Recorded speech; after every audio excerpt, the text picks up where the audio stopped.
Guys, that was rapid fire amazingness from Tony Robbins. I love all five of these points, and hopefully Tay doesn't take all five, but we'll see what happens. Normally, when you got a short window like that, we're going to double up, but that means it's double good. So, Tay, what'd you get down? Yeah, I was trying to still take notes. I think I kind of jumbled everything in my head. I think it was just so good. And in the beginning, I was just like, when he was like, who do you surround yourself with? Like, obviously, like he kept mentioning his mentor. He kept saying like everything that he learned from. He kept giving like the tips and the wisdom and the nuggets that he loved from Jim Rohn. So I just love how like we could, even though Jim is not here today, like we can still like resonate and hear everything that he taught Tony and how he just passed it on. So I just love how he's not just talking about some of the things that, Jim taught about. He actually took the things that works from him, implement them into his life and start to build a foundation on that. So I love that first. The first thing I'll just share, since it's only five, I'll share like two and I had maybe three or four. I love the first thing he said, because I think this is probably, for me, probably the most important one. He said, stand firm at the door of your life, of your mind. Then he said, who are you reading? Who are you talking to? Who are you surrounding yourself with? And I love that because I think many times that what determines the direction of our day. That was determined the direction of our life. And I was recently listening to an interview by an actor, and he's like, he does like his genre just like so far out there. And one of the people who would interview him, they asked him a question. It was like, okay, so like, how do you like maneuver between doing a drama and a comedy? And I love this answer because it was so simple and it was so funny, but it was so real at the same time. He said, I had to look at my life. He said, I had to look at my season of life I'm in that moment. And I have to ask myself, do you want to laugh all day or do you want to cry all day? And I was like, wow, that's the same thing when we like reading the news or you're reading the books or whatever you're doing. You have to ask yourself, like, do I want to live in fear all day or do I want to walk in faith all day? Do I want to be inspired all day or do I want to be uninspired all day? So when like you're talking to people, you have to ask yourself, like, what is the energy this person is giving me? Are they inspiring me or is it drama or what is it may be, or the things that you may be watching? Like, what are you feeling in that moment? And I think for me, like, I've come to like, it's hard, like even with my wife, it's hard to watch a movie with me because I don't just watch a movie to enjoy. And that's the bad thing when you start doing personal development so much. You're always looking for something to learn in it. So many times I don't get to enjoy it, but I always try to look for a lesson in that movie and look for something that I can kind of share, something I can take from that movie, because I'm like, if you're going to watch it, at least try to get something from it. So many times I do that with movies. And I think it just kind of shifts your mindset not to go. For me, it's like, don't just buy into the narrative of what somebody wants to tell you. You have to, like, for me, if I'm going to say I read with a filter, like I listen to people with a filter, and like,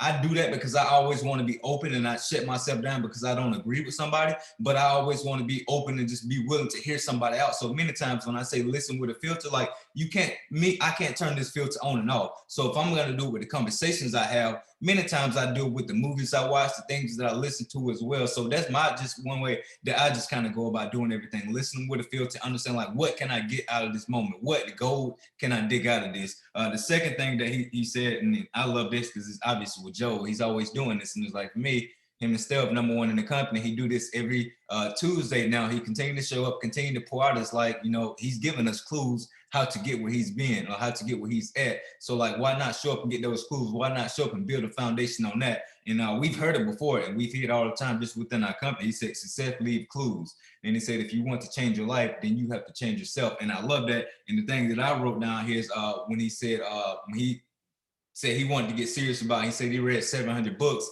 over the course of 7 years. He said he read the thing that matters most to him. So for me, personally, like, we have to understand, like, we don't have to read every book. We have to understand what matters most to us, and those are the books that we have to read. And one thing that I learned from Dr. Darius Daniels, just listen to him, I love to listen to him.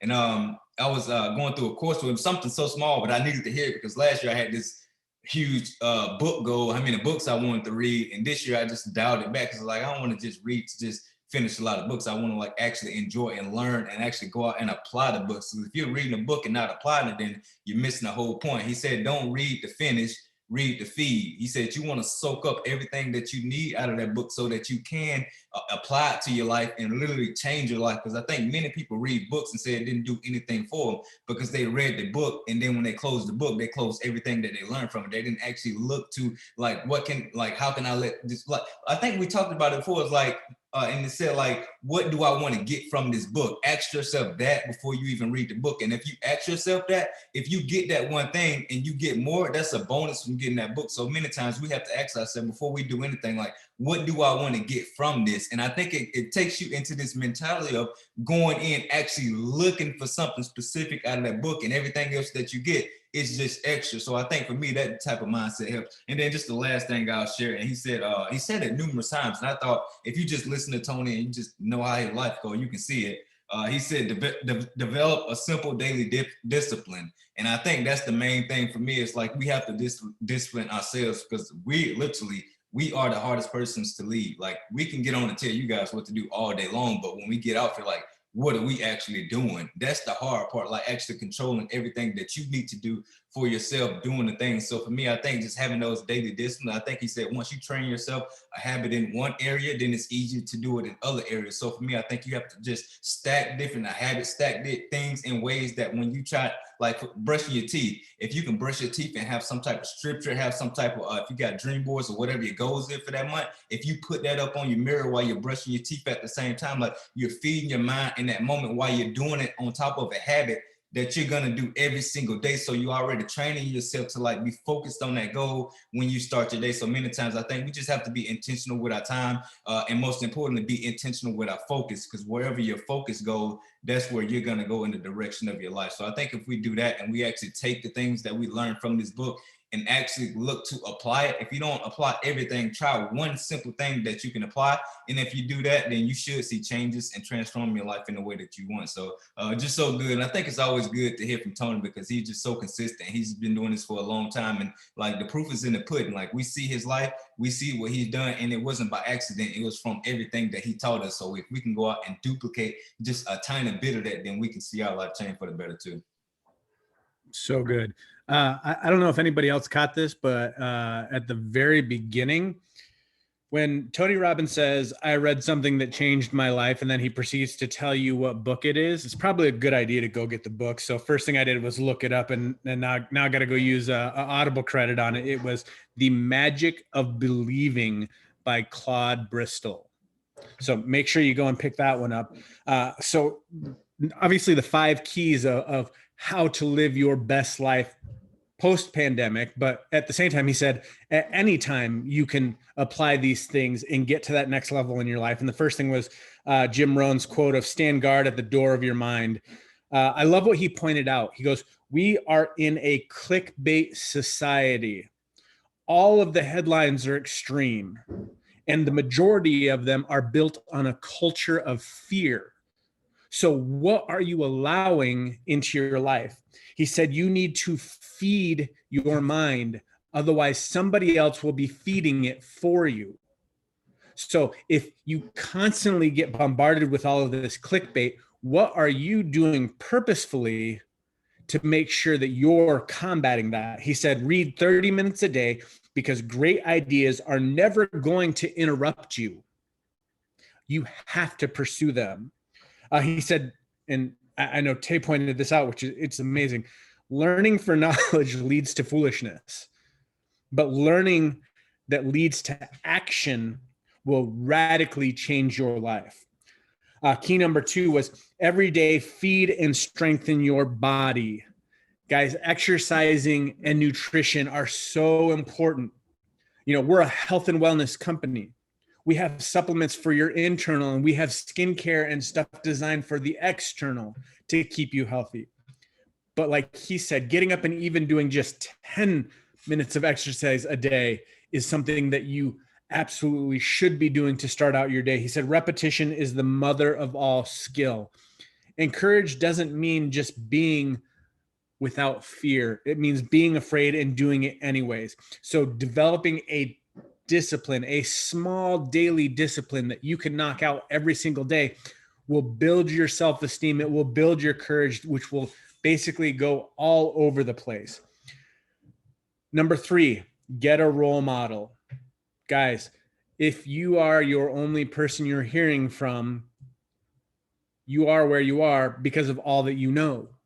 That's why we talk about getting good books all the time, is because of the fact that you are at the current point you are because of your highest level of thinking.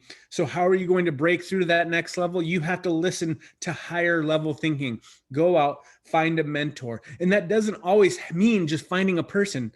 Guys, your mentor could be Ed Milet and every single person that he brings on for an interview. It could be listening to Tony Robbins. It could be John Maxwell. It could be listening to Tay. Guys, find somebody to listen to that can elevate you to the next level of thinking.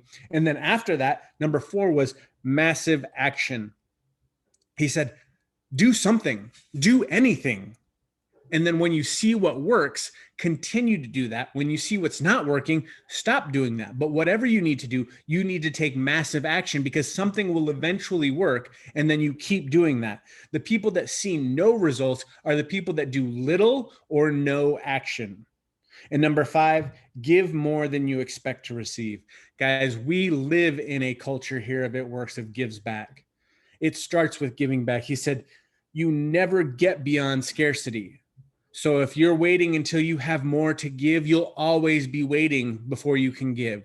Start today, whether that's giving of your time, giving of words and advice and encouragement to others. Use what you currently have to give away. It's not about me, it's about we. What can you do in service of others to help move somebody forward? And then you will be rewarded for what you have been given away. Guys, we're so excited that you continue to show up. Hopefully these things have helped. Go back and listen to it again. Tag somebody in it that you know needs to hear this and needs to learn more about this. We can't wait to see you here again next time, guys. Go out and make it an amazing day. We'll see you soon.